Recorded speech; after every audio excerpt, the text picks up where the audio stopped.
My advice to the corporate CEOs of America is to stay out of politics. Don't pick sides in these big fights. I'm talking about taking a position on a highly incendiary issue like this and punishing a community or a state because you don't like a particular law they passed. I just think it's stupid.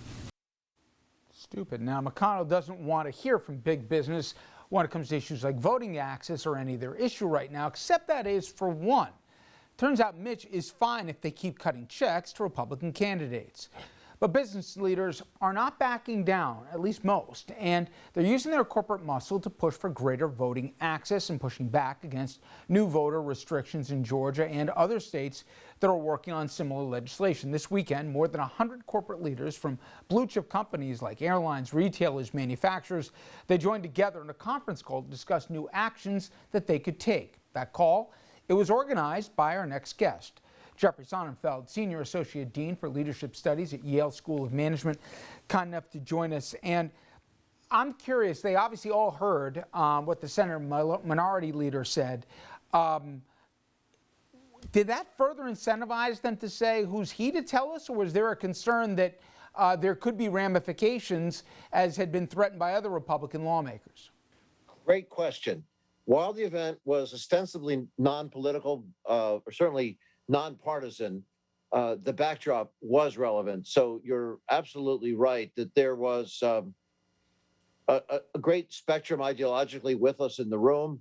We had all those industries that you nicely mentioned in the framing of our discussion, but we didn't explicitly talk about Senator McConnell or any other, President Trump or any others who threatened or intimidated or suggested reprisals for having the courage to speak up.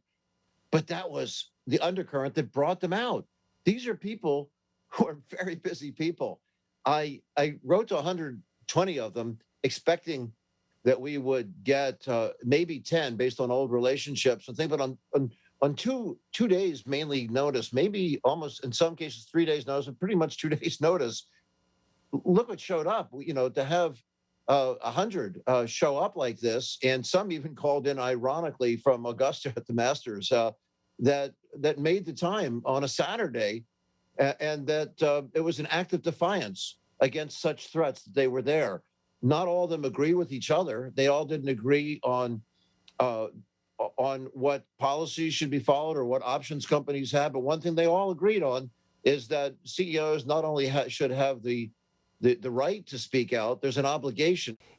Is there a sense that you better not be in an island on this position, and that with 100 that were there on the call and maybe even more, that if there is some form of corporate, if not unanimity, at least a consensus on this, the companies are better off? Nobody wants to alienate customers of any kind, of any political ilk. But if they're on their own here, or they're just a small faction, they could have a competitive disadvantage.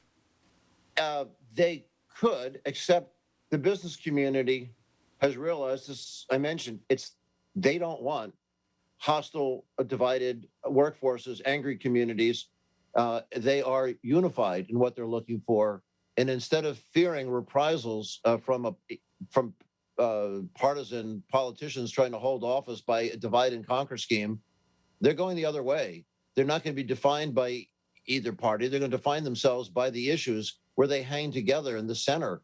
And that's what hopefully legislatures, states will realize is the social harmony really matters here. We had 400 companies break ties with the NRA when politicians failed to do so, from Dick's Sporting Goods to Walmart, destroying their AR-15s and all their semi-automatics, including the ammunition. We have seen on these nonsensical bathroom bills, who was it that spoke out in Indiana and Texas and North Carolina and Arkansas that broke those up? Well, it was Walmart, it was UPS, and it was AT&T, these bedrock companies.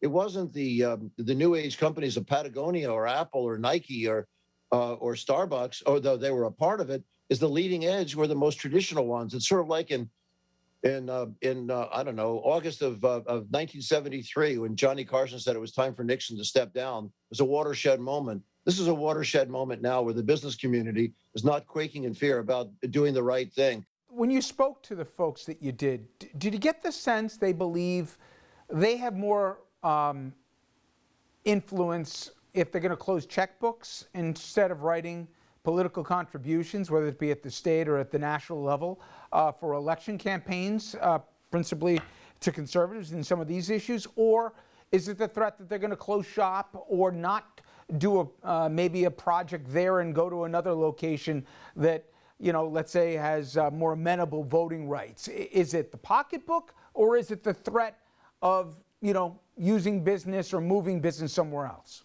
You're right. Also was discussed was to curtailing campaign support for legislators that are moving towards voter restrictions, and also cutting off, or at least putting on a moratorium on financial investment and relocating personnel into states where people don't feel comfortable because of the denial of democratic access. But nobody this whole day, and I've had a couple discussions on this topic today, has asked the question as well as you did right now. Just take those last two, the trade-off between them. You are actually so right. Somebody should have talked about this earlier, and that is there's something symbolic about cutting off campaign contributions. Who knows if they'll actually stick with it? It's not that big a dollar volume is the unspoken secret there. The bigger money is coming from wealthy individuals. Microsoft, you could see they're asking questions about their employees' comfort for some ramp up that they were doing going into Georgia.